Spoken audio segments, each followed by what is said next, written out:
কুল্লু নাফসি যায়কাতুল মউত। আমরা সবাই একদিন মৃত্যুর স্বাদ গ্রহণ করতে হইব। আমরা আজকে যারা টাকার বিনিময়ে হত্যা কিলিং করতেছি, একটা কথা মাথায় রাখতে হইব যে আমরা সবাই একদিন দুনিয়া থেকে চলে যেতে হইব।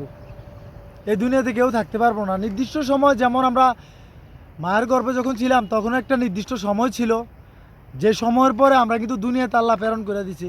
ঠিক দুনিয়ার মধ্যেও আমাদের একটা নির্দিষ্ট সময় আছে, যে নির্দিষ্ট সময়ের পরে আল্লাহ আমাদেরকে আবার কি করব, পরে কালে পাঠিয়ে দিব।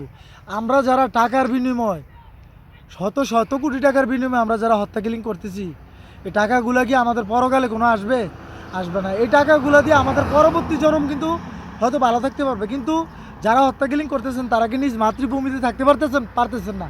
আপনারা দেশান্তর হয়ে যাইতেছেন।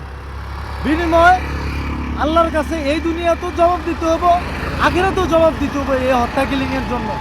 আমরা যারা সামান্য টাকার বিনিময় মানুষকে মেরে ফেলতেছি, একটা কথা মনে রাখবেন, আরেকটা দুনিয়া আছে কিন্তু আখিরাত। আমি যাকে মারে ফেলবো তার সমস্ত গুনাহ কিন্তু আমার কাছে আসবে।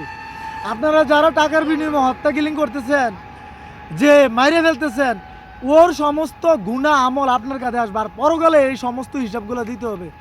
আল্লাহ আমাদের সবাইকে হেদায়েত দান করুক। আল্লাহ আমাদেরকে সবাইকে সঠিক বুঝ দান করুক। আমিন।